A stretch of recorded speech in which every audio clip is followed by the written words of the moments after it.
This garage is getting demolished next week, old man. Why are you still here? The young official sneered, knocking over a tray of tools. Walt Granger didn't speak. He simply knelt, gathering each wrench, each screwdriver tools, handed down from his father memories wrapped in metal. You've got 7 days. Sign it, the man snapped, tapping his tablet. That night, Walt sat alone on the garage floor, surrounded by fading photos, oil-stained concrete, and silence. His life's work was being erased by a single sheet of paper. But the next morning, one by one, classic and luxury cars lined the street, Corvettes, Jaguars, Bentleys. Their drivers didn't come for service. They came to stand for the man who had quietly kept them in this town running for decades. Walt Granger never set out to be famous, rich, or powerful. He just wanted to fix things. And for nearly half a century, that's exactly what he did from the same dusty corner of Milltown, in a weathered red brick garage with peeling paint and a tin roof that groaned every time the wind picked up. Granger's garage wasn't flashy. It didn't have neon signs or slick ads. In fact, the only signage was a hand-painted wooden board nailed up by Walt's father in 1961, the same year they poured the first slab of concrete together. Walt was only 8 years old back then, small enough to fit inside an engine compartment, but already fascinated by the whir of gears and the smell of motor oil. His father, Charles Granger, was a man of few words but firm principles.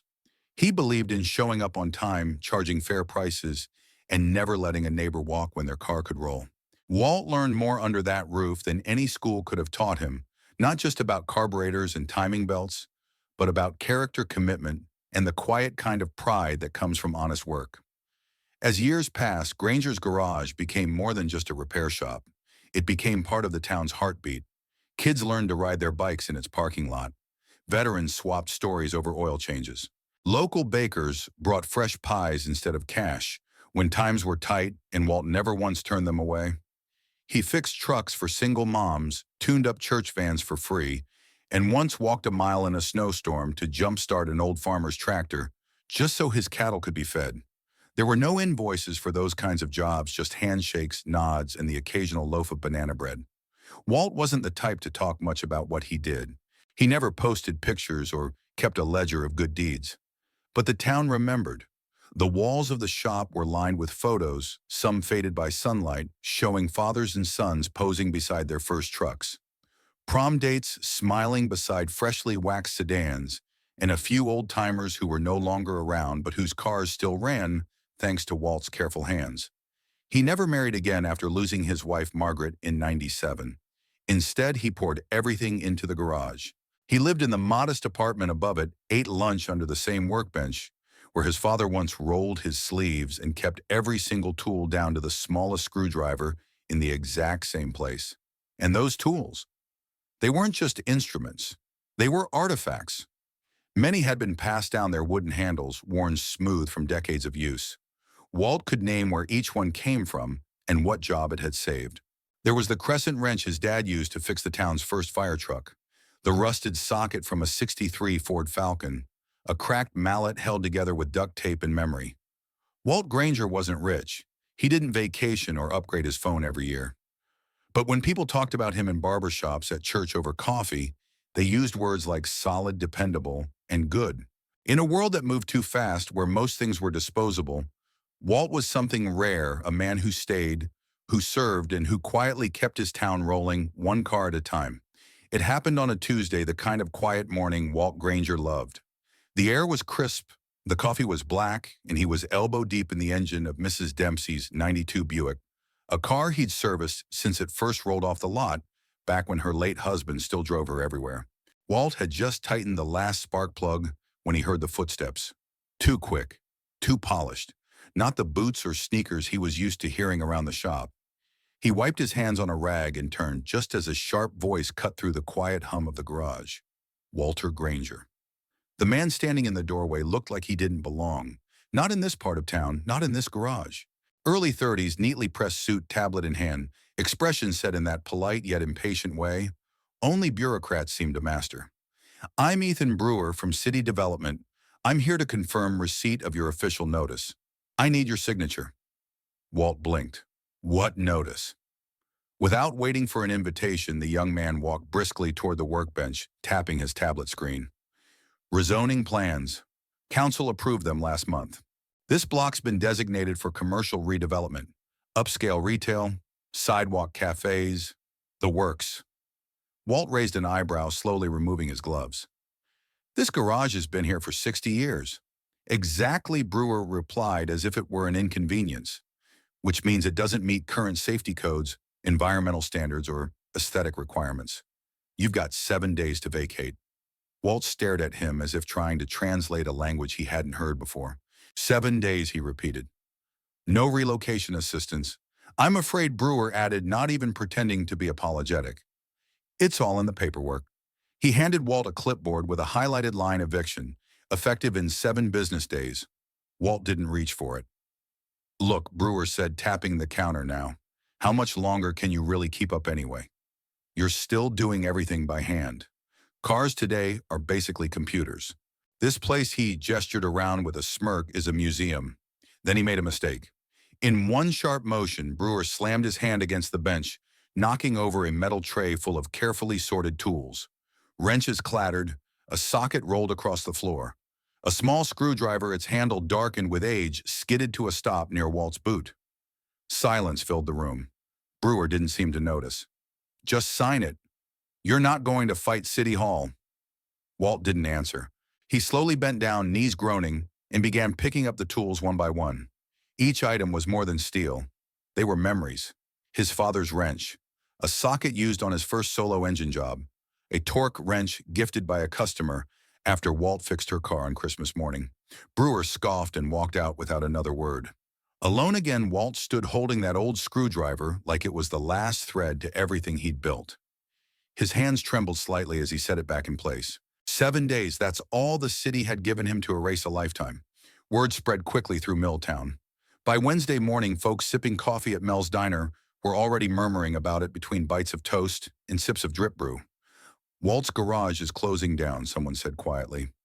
Oh, I thought he'd be buried with that place, someone else chuckled, half joking, half sad. But most just shook their heads and went on with their mourning. The local real estate agent, Gary Templeton, actually smiled when he heard. Well, he said, while straightening a glossy brochure, progress waits for no one. That block's been dying for years. Boutique shops will really liven it up.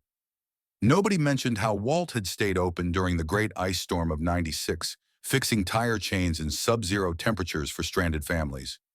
Or how he used to let laid-off workers pay him in firewood or farm eggs.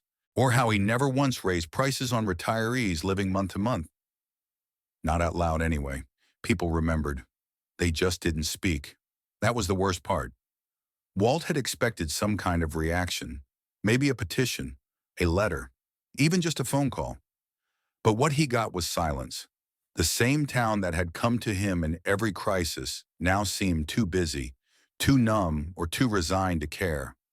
A few well-meaning souls stopped by, mostly old-timers. They patted him on the shoulder and mumbled things like, "Tough break, Walt," or "Guess everything changes, huh?" But none of them stayed long. They had appointments, errands, new lives to return to. And then there was James Ashford. He pulled up on Friday in a brand-new hybrid SUV, the name of his sleek, glass-walled auto center stenciled on the side. He had opened it just last year out by the highway. Everything computerized, everything spotless.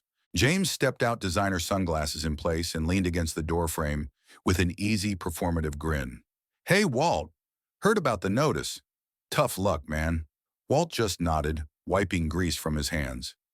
"You know," James continued, "the future is diagnostic sensors plug and play. You can't keep up with all that old stuff. But hey, maybe I'll put one of your wrenches on display." Little piece of history.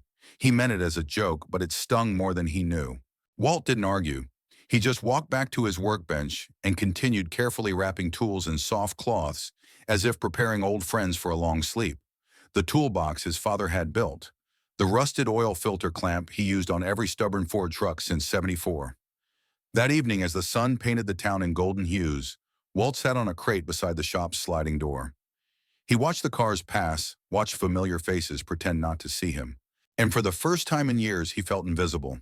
In a small drawer beneath the register, he found a notepad, the kind his wife used to write grocery lists on. In quiet, slanted handwriting, he wrote, "To whoever looks close enough, thank you for letting me serve. I've lived a good life." He tore the page carefully, then taped it inside the garage window, where it could only be seen by someone truly paying attention. And then he waited, not for help, not for praise, but simply for the sun to set on the shop that had been his entire world. Saturday morning brought no customers, no repairs, no appointments. Just quiet. The kind of quiet that seeps into your bones. Walt unlocked the garage at 7:00 a.m., just like he had for the past 43 years, though he had nothing left to fix. The garage felt emptier now, like it knew its time was almost up. Dust floated lazily through the shafts of light that filtered in through the high windows, illuminating shelves that had once been lined with parts and promise. He didn't work that day. Instead, he remembered. He pulled open a battered drawer from the old oak desk in the corner. Inside were old Polaroids curled at the edges, their colors faded, but their meaning intact. A young man holding a wrench too big for his hands, that was him standing beside his father, beaming after their first engine rebuild. Another photo showed a teenage girl leaning on her beat-up Toyota prom dress, peeking out from beneath her coat, smiling as Walt handed her the keys. In one corner was a picture of a little boy and his grandfather, both now gone, posing proudly beside a red pickup that had outlived them both. Every photo told a story, a moment, a connection. Walt spread them out on the workbench like puzzle pieces from a life well lived. Customers who became friends, kids who became parents, people who trusted him not just with their cars but with pieces of their lives. Graduation days, first dates, cross-country moves. He had been the quiet constant, the man you called when the engine failed, and the world felt like it was falling apart. Around noon, Bill Henderson stopped by. He hadn't seen Bill in years. They'd played football together in high school back when Walt still had hair, and Bill had knees that didn't creak. "Thought I might come by before they bulldozed the place," Bill said a little too lightly. Walt managed a small smile. "Still driving that old Chevy?" Bill chuckled. "I had to let it go. But I was wondering." He paused, looking around the shop. "Would you sell me your sign? Thought I might hang it in the den. For the memories you know." Walt didn't say anything. He just nodded. His throat was too tight to speak. By sunset, Walt found himself alone again. He stood in the center of the garage and looked around, not at the bare walls or the empty tool hooks, but at the echoes. The laughter, the arguments, the sound of socket wrenches hitting the floor. He saw ghosts everywhere: his father, his wife, old friends gone, customers. Upstairs in the small apartment he had never planned to live in this long, Walt sat at the edge of the bed. He opened the old wooden toolbox with the initials CG carved into the side, Charles Granger, and ran his fingers across the faded letters. "I just hope," he whispered into the stillness, "someone remembers these hands once helped them get back on the road." Outside, the wind blew gently against the garage as if the building itself was listening. Sunday dawned like any other, slow, gray, and still. Walt rose before the sun, just as he always had. Routine was a comfort even when everything else had been taken from him. He made a pot of coffee, black and strong, and walked downstairs to open the garage one final time. The creak of the rolling door echoed like a sigh through the empty space. Walt stood in the entrance, gazing out at the street where nothing moved except the morning breeze. And then he heard it, a low, throaty rumble in the distance. Then another, and another. Walt stepped out onto the sidewalk, his brow furrowed. At first he thought it was a coincidence, maybe someone taking their weekend cruiser for a ride. But then the first car appeared. A cherry red 1967 Corvette Stingray, immaculate and gleaming in the morning light. It rolled to a slow stop in front of the garage. Behind it came a midnight blue Mustang GT, followed by a Bentley Continental, and then a Jaguar E-Type, its chrome bumper catching the sun like a mirror. One by one, more cars pulled up. A Dodge Charger, a Rolls-Royce, Silver Shadow, a '64 Pontiac GTO, a Porsche 911. Every car pristine, restored, loved. The street, once so quiet, now vibrated with the music of combustion and memory. Walt stood frozen in the doorway, the wrench still in his hand. Neighbors opened their blinds, people poured out of their homes. Phones were raised, videos started, but for a moment no one said a word. It was too surreal. This quiet little garage on the edge of town suddenly transformed into something sacred. The door of the Corvette opened and a man stepped out, tall, confident, early 40s. Walt squinted, then blinked in disbelief. Tyler Johnson, he said softly. The young man, now grown, approached holding a worn photograph in his hand. It showed a teenage version of himself standing next to Walt, both grinning beside a broken-down Honda. I told you I'd pay you when I got my first paycheck, Tyler said, his voice cracking. That job changed my life. I own a tech company now, but you're the reason I ever got through the door. Walt opened his mouth, but nothing came out. Then came Sarah Chen, now a trauma surgeon holding a framed certificate. You patched my tire the night before my medical school entrance exam. I made it because of you. Then Marcus Williams, now a respected judge. You kept my car running all through law school even when I couldn't afford it. You said to pay it forward. I did. One by one, they stepped forward. Teachers, veterans, truckers, mothers, CEOs. Each had a story. Each had a debt they could never repay. And now they had come to honor him not with money but with presence, with memory. Walt looked around, eyes wide, jaw trembling. He had never asked for thanks, but the town had remembered him anyway. And they came not just to say goodbye, but to make sure the man who'd kept them all going would never be forgotten. The street had become a living tribute, a roaring, humming celebration of one man's lifetime of quiet service. But even as stories flowed and the crowd thickened, Walt Granger stood off to the side, stunned and silent, his calloused hands gripping the edge of the garage door like it was the only solid thing left in the world. Social media had caught fire. Live streams from onlookers were already going viral under the hashtag Josh Granger's Garage, trending first locally, then statewide. But none of that mattered to Walt. He wasn't a man of screens or clicks. He was a man of bolts and grease, of handshakes and loyalty. Then a sleek black Mercedes pulled up. From it stepped a man in a tailored gray suit, silver hair combed neatly back, a city seal pinned to his lapel. He didn't walk with arrogance, he walked with purpose. Walt squinted, said there was something familiar about him. Walter Granger, the man asked, stopping just short of the garage entrance. I doubt you remember me. I was 19 when you taught me how to change my own oil in a borrowed Buick.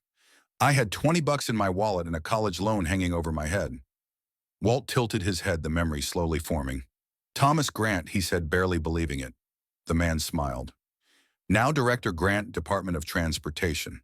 Gasps murmured through the crowd. The same man who once crouched under a dripping car with Walt was now running citywide infrastructure. Mr. Granger Grant said, pulling out a framed document with the official city seal, "It is my honor and my responsibility to present this certificate of recognition. For over 4 decades, you served not just vehicles, but people. You kept this town moving, with dignity, with grace, and without ever asking for recognition." Walt's hand trembled slightly as he reached for the document. Grant leaned closer and added in a quiet voice, "And between us, there's an emergency council meeting tomorrow. Rezoning amendments may be up for reconsideration." The crowd, silent just a moment ago, erupted into cheers.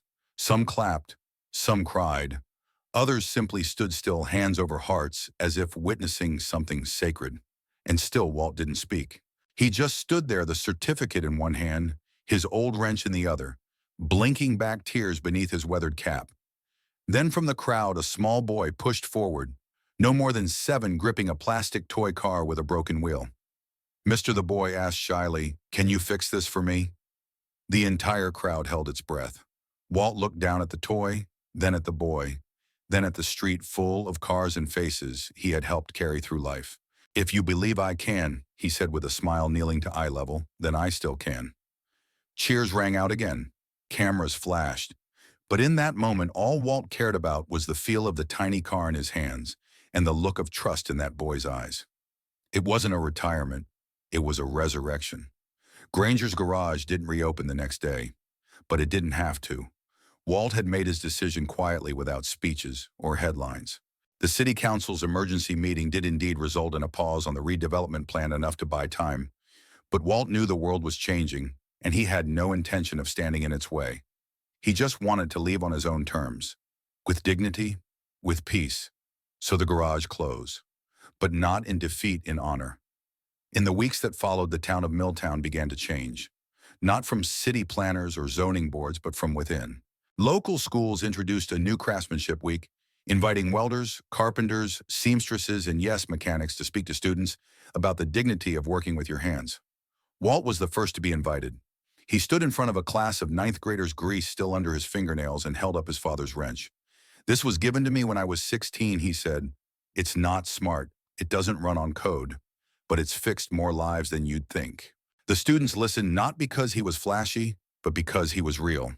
The city also established the Walter Granger Scholarship Fund, offering financial assistance to students entering trade schools.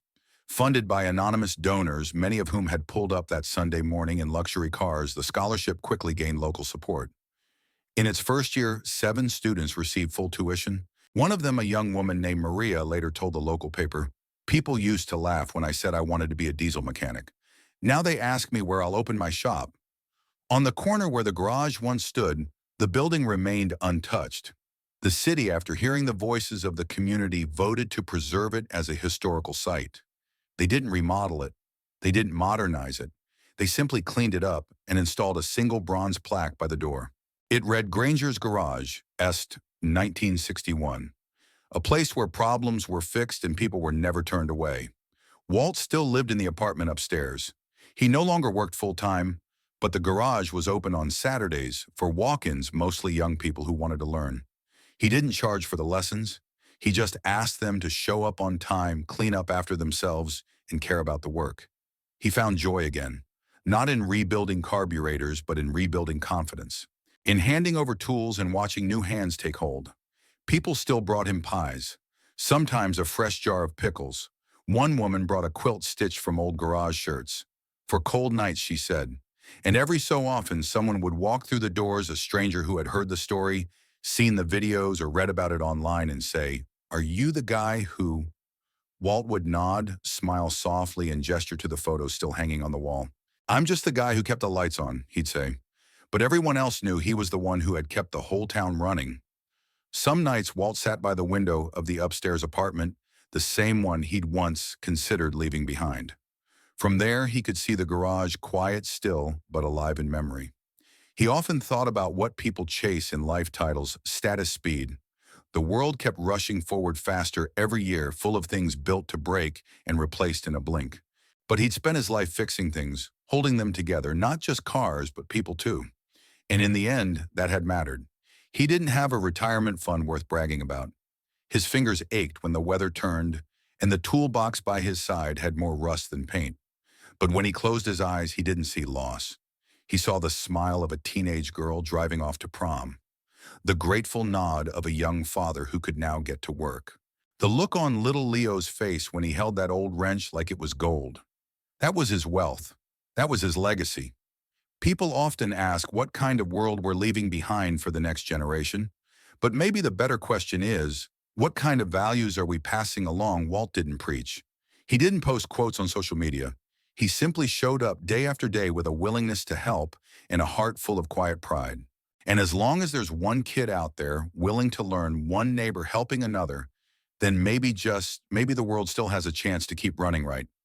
In today's fast-moving world, we often celebrate the loudest voices, the biggest brands, and the latest technology.